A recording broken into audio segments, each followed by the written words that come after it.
Зөв сонголт подкаст тантай хамт. Сайн байцгаана уу манайхан шинэ өдрийн мэнд. За өнөөдрийн дугаар хэрхэн soulmate-тэйгээ уулзах вэ? Энэ хүнээ яаж олох вэ? За бидний донд хамгийн түгээмэл яригддаг сэдэв бол soulmate буюу заяаны хантайгаа яаж уулзах вэ гэдэг асуулт байгаа. Хэрвээ та өөрийгөө би бас нөгөө хүнийхээ soulmate нь байх ёстой гэдгээ бүрэн мэдэрч хүлээн зөвшөөрөх юм бол та soulmate-тэй олох анхны алхам нэгдэж байгаамаа. За universe буюу оршихуйд таны зөвхөн хүслийг биелүүл, зөвхөн таны эрх ашигыг хамгаалах гэж хангах гэж бий болоогүй. За бид ийм хүнтэй уулзмаар байна гэд уртч бай, богинч бай юм жигсаалт лист хийдэг те. За хамгийн гол нь тэр жигсаалтан дээр гарсан тэр шинж чанарууд чинь танд өөрт чинь бас байна уу гэдгийг анзаарах хэрэгтэй. За жишээ нь таны жигсаалтан дээр бусдыг сайн сонсож чаддаг чадвартай, намайг ойлгодог гоё бие хаа сайтай, ядаж л жим 4-5 удаа 7 хоногт тогтмол явдаг гэх мэт лист байлаа гэж бодоход та үүнд үнэнгээсээ хариул. Та өөрөө энэ жимэнд 4-5 удаа тогтмол явж байна уу? Та өөрөө бусдыг сонсох чадвартай юу? Бусдыг ойлгож чаддгүй хамгийн сүүлд хизээ найз нөхдөйгөө зөв ойлголцсон бэ? Эцэг эхтэйгээ хизээ зөв ойлголцсон бэ? Гэдгээ та өөрөөсөө асуу. Үүнд үнэнчээр хариулаарай. Магадгүй та үүнд би жимд хаяал боломж нь болохоор явдаг, тогтмол явдггүй. Заримдаа надад найз нөхөд гэр бүлийнхэнтэйгээ ойлголцох тохиолдол гардаг. Тэгвэл та өөрөө зөвхөн өөртөөгөө яг адилхан ийм хүнээл татаж авдаг. Тэгвэл perfect төгс төгөлдөр soulmate татаж авахын тулд яах ёстой вэ гэдэг асуулт гарч ирж байгаас тэгвэл эхлээд та soulmate гэж хэмбэ гэдэг ойлголтыг ойлгох хэрэгтэй. За хүн болгонд soulmate гэж байдаг. Энэ нь амьдралын чинь хугацаанд эрт орой хизээ нэгэн цагт гарч ирнэ. За оршихуй буюу агуу бүтээгч greater аль хэдийн танд хэн таны soulmate байх ёстойг бэлтгэжсэн байдаг. Тийм болохоор үүнд санаа зовоод байх хэрэггүй. Хэрв та soulmate хүсэж байгаа бол тэр зүйл чинь огт оргүй хоосон зүйл биш. Ягаад гэхээр тэр хүсэж байгаа зүйл чинь аль хэдийн бий болчихсон байгаа учраас тань энэ хүслийг чинь өөрийн ирэхгүй дотроос чинь бадраагаад өдөөгд байгаа учраас энэ бол оршихуйн шудраг хууль.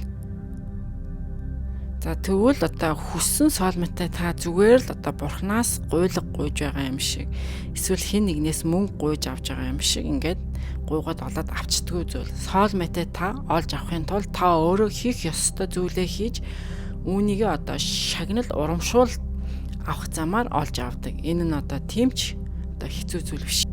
Хоёр хоосон хооронд буюу уулзах ёстой тэр soulmate-уудыг учруулахгүй зөрөлдүүлээд уулзах цагийг хойшлуулад байгаа тэр зүйлийг үгүй хийх хэрэгтэй.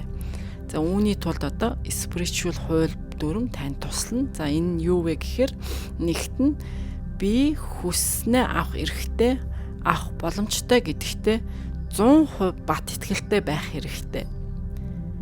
За та үнийг өөрийнхөө manifest хийх замаар тоолж авч болно. Хэрэг хүснээ авч чадахгүй, би тийм чадалгүй, надад ийм ад завшаан байхгүй гэсэн юм өөрийгөө чамсан голсон ийм байх юм бол таны сүнслэг чанар, энерги, ухамсар, дуршлаг, divine power ч их сул байдаг учраас энэ хүнтэйгээ уулзахгүй улам хоошлоод эсвэл зөрөөд байдаг байна. Тэгэхээр бат итгэлтэй байх хэрэгтэй. За хоёрт нь болохоор дараа нь энэ хүнтэйгээ уулзчаад энэ хүнийгээ өөртөө яаж хадгалж авч явах вэ гэдгийг суралцах хэрэгтэй. Уг хүн өөртөө ямар ахис дэвшилт өөрчлөлтийг хийн, тэрнээсээ хамаарч soulmate-тэйгээ хурдан урчих уу, удаан урчих уу тодорхойлогддог. Хэрв та өөрийнхөө сөрөг зан чанар, болон одоо үйлдэлийн үр дүнг одоо анзаарч олох юм бол та удалгүй одоо өөрийнхөө одоо айдас юунаас айдгийг одоо мэддэг болно. Үүний чинь дагаад одоо танд тодорхой нэгэн одоо асуудал бэрхшээлүүд танд гарч ирдэг. Үүнийг бол танд universe буюу одоо оршихуй илгээд энэ бол таныг одоо сорж үзэж байгаа нэгэн сорилт байдаг. Энэхүү одоо хэцүү асуудал бэрхшээлийг туулахдаа та өөрийнхөө одоо сул талаа мэдэрчтэй өөрийгөө энэ тал дээр хөгжүүлэх хэрэгтэй, дэвшүүлэх хэрэгтэй юм байна гэд энэ хувьсалтыг даван гарснараа та өөрөөсөө одоо зөв энерги гэрэл гэгээг цацруулснаар одоо өөрийнхөө одоо soulmate болох хүнтэйгээ нэг алхмаар улам ойрчиж түүнийгээ одоо олж авдаг байна. Тэгтэл зарим хүмүүс би сайн хүн штэ, би сайн үс хийсэн, гоо зөвслөнтэй, авьяастай, хүч чадалтай, мөнгөтэй хүн одоо зөндөө сайн үлсийг хийсэн. Тэгээ яагаад би soulmate олж авч чадахгүй байгаа юм бэ гэдэг. Энэ нь одоо ганцхан чи сайн хүн байгаа нь одоо хангалттай биш. Энэ их олон зүйлээс хамааралтай. Хүн болгоо одоо өөрийн одоо зам туулж ирсэн. Зарим хүнд одоо өчнөө замдаа байгаа бэрхшээл зөндөө өөртөө байгаа сөрөг талаа засах хэрэгтэй байдаг.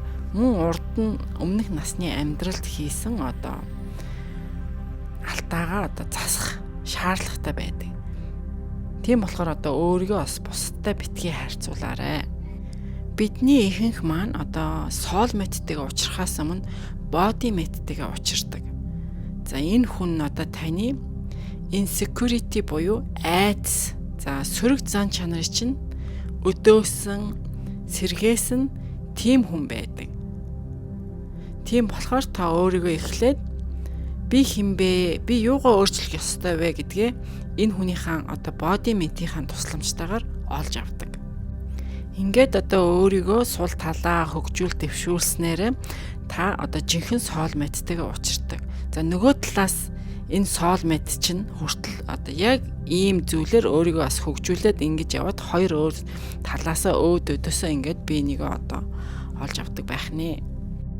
За дараагийн дугаартаа soul exchange буюу одоо гэрэлсэн хүний чинь одоо махан биеийн солигдохгүйгээр харин тэр хүний чинь одоо сүнсэн солигдож одоо жинхэнэ soulmates тэс уулзах учрах ёстой сүнс нь одоо тэр хүний биед яаж орж ирж ингээд та soulmate-тэйгээ учирч болох вэ талаар ярих болно. Ингээд дараагийн дугаар хүртлээ баяр таа.